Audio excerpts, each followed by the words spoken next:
Welcome back, boys and girls. As we have been promising, there's plenty of content coming your way. Champions League, Premier League, plenty of football, so plenty of tactical analysis. Of course, Raj is here as well as usual. How's it going, bro? Yeah, very good, very good. I think the first leg preview, we did quite well with a few predictions on there, so I'm looking forward to this one as well. Yeah, so if you haven't checked out, make sure you check that out after this video. And of course, if you haven't subscribed, make sure you subscribe. And I've been noticing quite a few of you guys have missing the videos, so make sure you hit the notification bell as well whilst you are there. And just quickly looking at some of the comments from last time round, we had Anfield Nation saying this was such a good watch, although a bit long, so this one is going to be short. We're actually going to do this as a part 1 and a part 2, so this will be this upcoming Tuesday, Wednesday games, and then the other games will be released next week, so stay tuned for that. Young Sandwich says, love from India, great name. Debian, if I've got that wrong, apologies.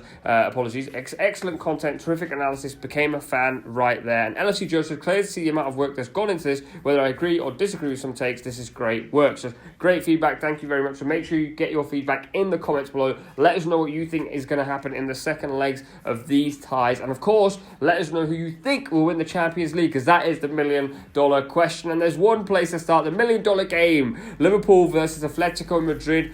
We predicted last time around that Atletico Madrid would cause Liverpool some serious problems playing in that rigid formation, making it difficult for them, similar to the way Napoli did it, and then later Watford, which of course happened after our prediction. So this is a huge game at Anfield. Raj, I will let you kick things off. Liverpool don't seem to be quite at it just yet.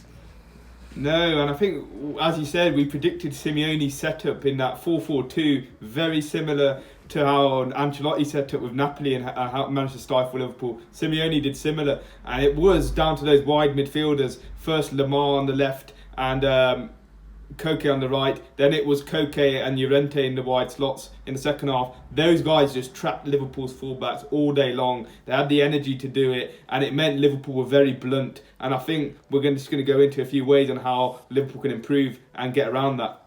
Yeah, so we know it's an ongoing problem for Liverpool. We've seen Napoli do it. We've obviously now seen Atletico, and there's a common trend in the Champions League. Now, people will talk about the Anfield Roar and the Anfield Cauldron and all of that, but I think when it comes down to it, on the pitch, something has to change for Liverpool. We've seen Fabinho in the last couple of games looking a bit sluggish. Me and Raj have spoken a lot about this and feel as though Henderson has to start in the 6. I know we've said this is one of the biggest highlight points. Henderson has to be DM for this game. Definitely, and number one is defensively, Fabinho struggled. He's even seen the likes of Junior Stanislas get past him with ease now. That's not a good sign.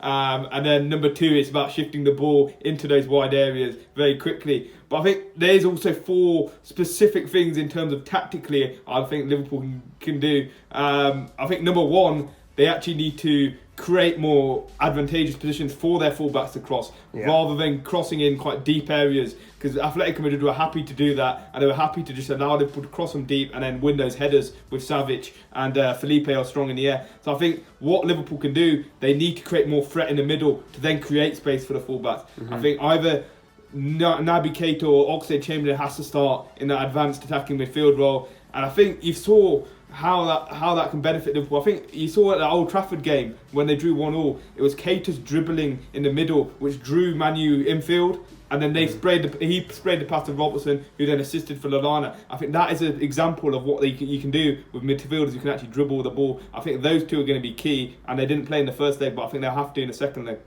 Yeah, I think we've spoken about this a lot, that and especially after that Atletico game, Liverpool just didn't make good angles. And people were saying after the game, Robertson and Trent can't cross anymore. That's not a thing. These 2 know how to cross. They've been crossed. That's their game. But the problem for Liverpool was they were either in deep areas or in really wide areas that are really difficult to cross from. And of course, a lot of teams will learn how to nullify Liverpool's attacking threat from wide areas. But that does cause a demand on Keita. That does cause a demand on Ox. And I'd be very, very, very surprised if Henderson's fit and he plays Henderson, Fabinho, Wijnaldum, because I don't think that midfield can break down this Atletico midfield, Atletico defensive setup. I think another area that I want to touch on is, of course, Alisson's out injured, so Adrian starts. It's something we've spoken about again off camera. Against Atletico, they will press. So, and Liverpool will go back to the keeper off pretty often. And Liverpool's distribution from Alisson actually helps them break that immediate press. Adrian's distribution is nowhere near at that level, and that will cause an extra amount of pressure on Liverpool, and I think that could be a growing problem as the game goes on, and we know Liverpool will require an early goal. But you also mentioned there are other ways that you think Liverpool could tactically outdo Diego Simeone's side. Yeah, and I think I was rewatching the Juventus Atletico game from last season actually, and I spotted a few things there Liverpool can learn from as well. I think another way to get the fullbacks in good positions is you can pin the fullback infield with Mo Salah. The Juventus did that very well, where they put their winger. I think it was I can't remember who was playing wide right, but they played very narrow. And it was Cuadrado that day. He played very narrow. Yeah. So he played narrow, and then that brought the fullback in field and created space for the cross, which Ronaldo then headed home. I think Mo Salah is actually brilliant at that, pinning defenders with his strength and then laying it off. So I think that's another key way to do it. And then I was also watching Liverpool-Newcastle. Interesting enough, I think that was actually one of Liverpool's best performances against a low block this season. And what they did very well there was combination play on one side of the pitch and then switching it very quickly to the other side.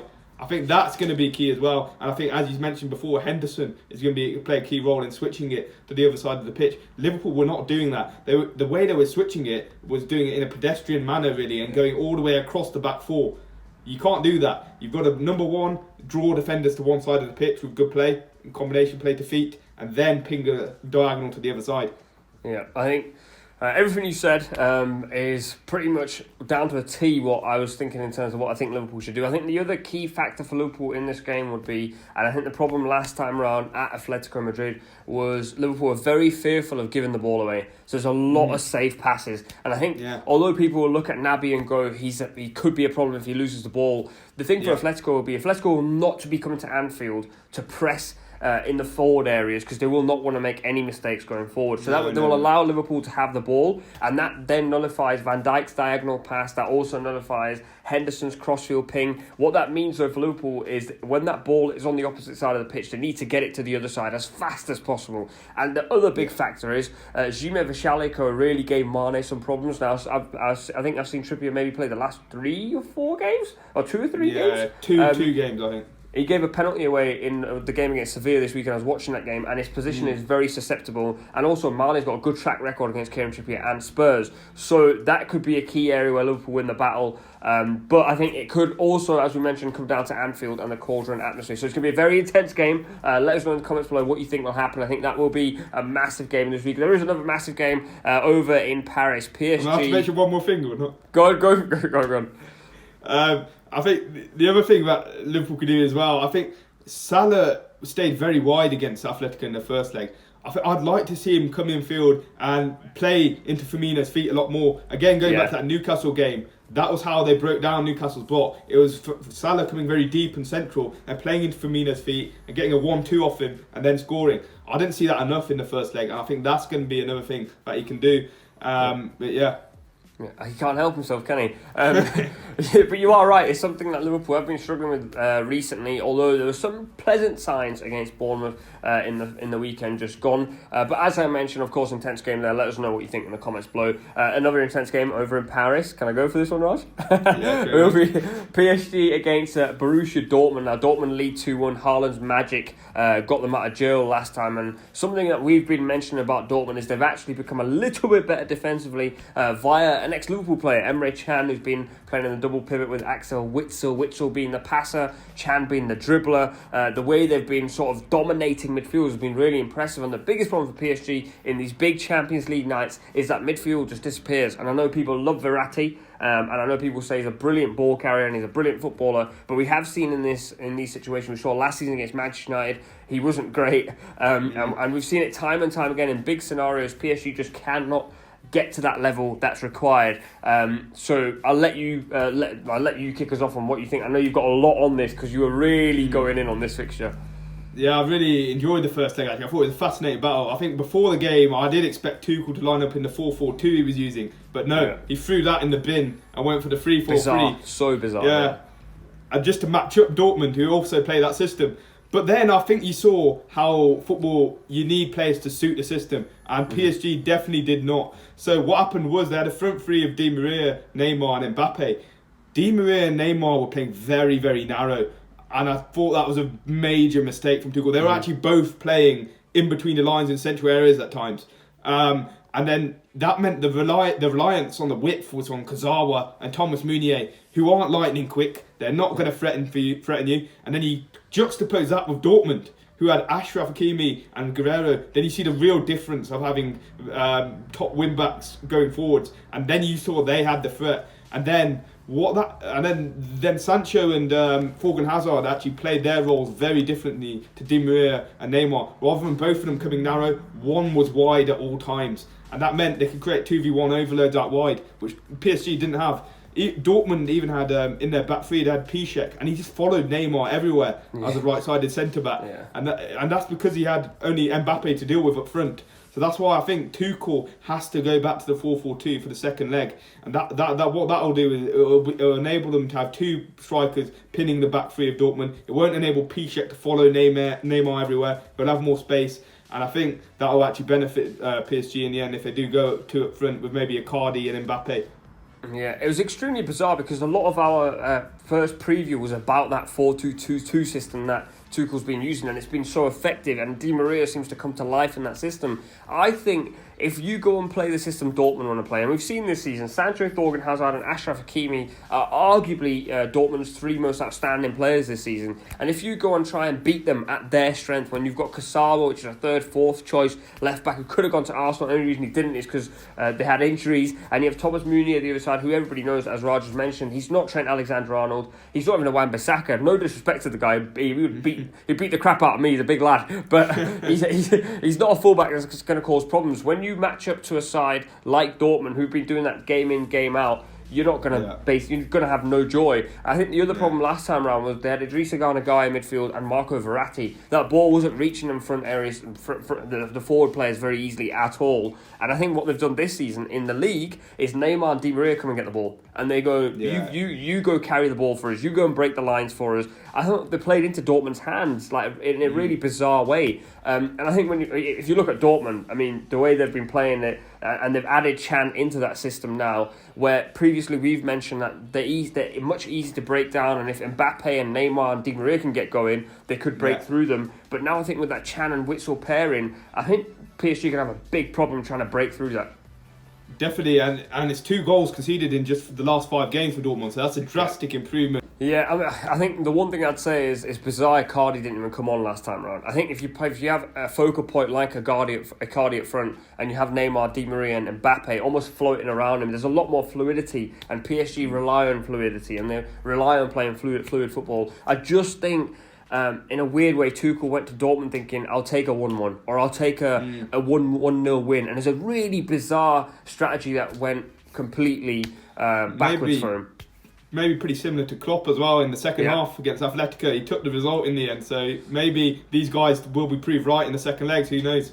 So it will be another enticing game. It's going to be a difficult one actually to watch because Liverpool and Atletico are on at the same time, but obviously get your multi-screens on, make sure you're watching both of them games because they're both going to be absolutely cracking. Let us know in the comments below who you think will win out of PSG and Dortmund, and who the wonder boy actually is, Haaland or Mbappe, who's going to turn up on the day. Over to Germany, Leipzig lead Spurs 1-0. Jose Mourinho's men didn't have a big game masterclass, and Mourinho hasn't managed to pull off a big game masterclass as of yet this season. And as soon as you kick this off for PSG Dortmund, I'm going to take the reins on this one.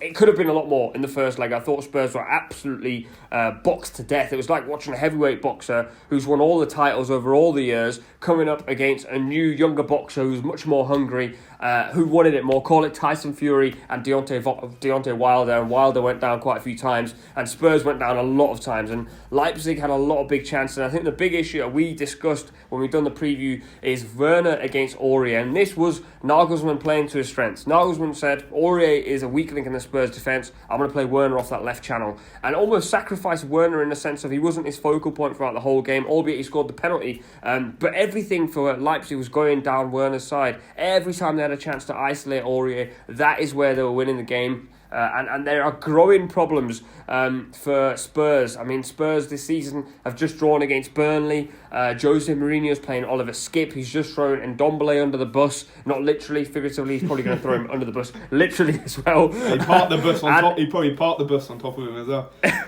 Yeah, and the problem for Mourinho and Spurs is, and this is something we've been discussing, they're a counter-attacking team, and Leipzig did dominate the ball at Spurs, and they will dominate the ball again, but Leipzig have the lead, so Spurs will have to chase. Where do you think that chase is going to come from, if it's going to come from anywhere?